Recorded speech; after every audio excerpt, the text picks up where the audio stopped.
పరిష్కరించాలి మున్సిపల్ కార్మిక సమస్యలు వెంటనే. పరిష్కరించాలి మున్సిపల్ కార్మిక సమస్యలు వెంటనే. విడుదల చేయాలి ఇచ్చిన జీవాలు వెంటనే. విడుదల చేయాలి చర్చలలో జరిగిన జీవాలు వెంటనే. విడుదల చేయాలి జీవాలు వెంటనే. విడుదల చేయాలి జీవాలు వెంటనే. విడుదల చేయాలి మున్సిపల్ కార్మికుల జీవాలు వెంటనే. విడుదల చేయాలి మున్సిపల్ కార్మికుల జీవాలు వెంటనే. విడుదల చేయాలి మున్సిపల్ కార్మికుల జీవాలు వెంటనే. విడుదల చేయాలి మున్సిపల్ కార్మికుల జీవాలు వెంటనే.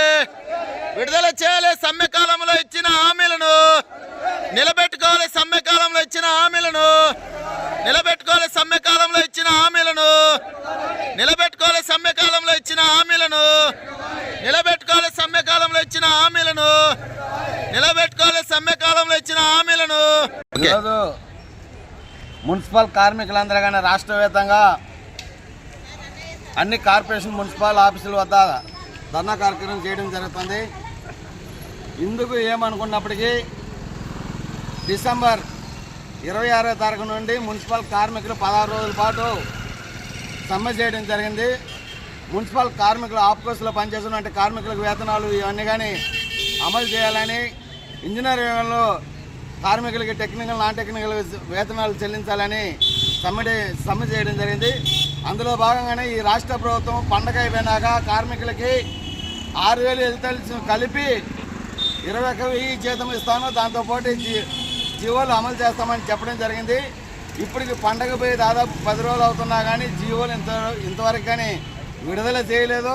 మా రాష్ట్ర నాయకత్వం ఈ అధికారులను కలిసినప్పటికీ, రాజకీయ నాయకులను కలిసినప్పటికీ, ఉన్నతాధికారులను కలిసినప్పటికీ కానీ ఏమాత్రం స్థితిగతి లేకుండా ఇప్పటికీ 21,000 జీతం పైన ఈ సమ్మె చేసిన సందర్భంగా జీవోలు విడుదల చేయలేదు. అందులో కారణంగానే ఈరోజు కడప కార్పొరేషన్ ఆఫీసు వద్ద ధర్నా చేయడం జరుగుతుంది.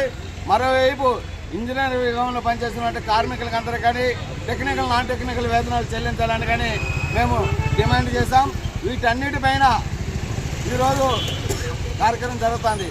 ఒకటి, పర్మనెంట్ ఉద్యోగులకు సంబంధించినట్టు కానీ హెల్త్ కార్డులు కానీ, లేదంటే ఇతర సమస్యలు అనేక రకాలుగా ఉండే కరువు భత్యాలు కానీ, లేదంటే జీపీఎస్ కానీ, ఇవన్నీ కానీ వాటికి సంబంధించిన పర్మనెంట్ ఉద్యోగులను పట్టించుకోకుండా ఈరోజు ఈ రాష్ట్ర ప్రభుత్వం మొండి వైఖరి చూస్తా ఉన్నాం. మరోవైపు ఈ రాష్ట్ర ప్రభుత్వం పక్కన ఉన్న రాష్ట్రాలలో పర్మనెంట్ ఉద్యోగులకి ఏవైతే ఉంటాయో అవన్నీ కానీ ఇవ్వడం జరుగుతుంది. అయితే మన ఆంధ్రప్రదేశ్లో మాత్రం ఇవ్వకుండా ఈరోజు మున్సిపల్ కార్మికులు అణగదొక్కేదానికి ప్రయత్నం చేస్తుంది. ఇది కరెక్ట్ కాదని, రానున్న కాలంలో ఈ ఎన్ని కానీ సమస్యలు పరిష్కారం కాకపోతే పెద్ద ఎత్తున మళ్ళీ ఆందోళనకు పోయేదానికి మేము సిద్ధంగా ఉండమని సిఐటిగా హెచ్చరిస్తున్నాం.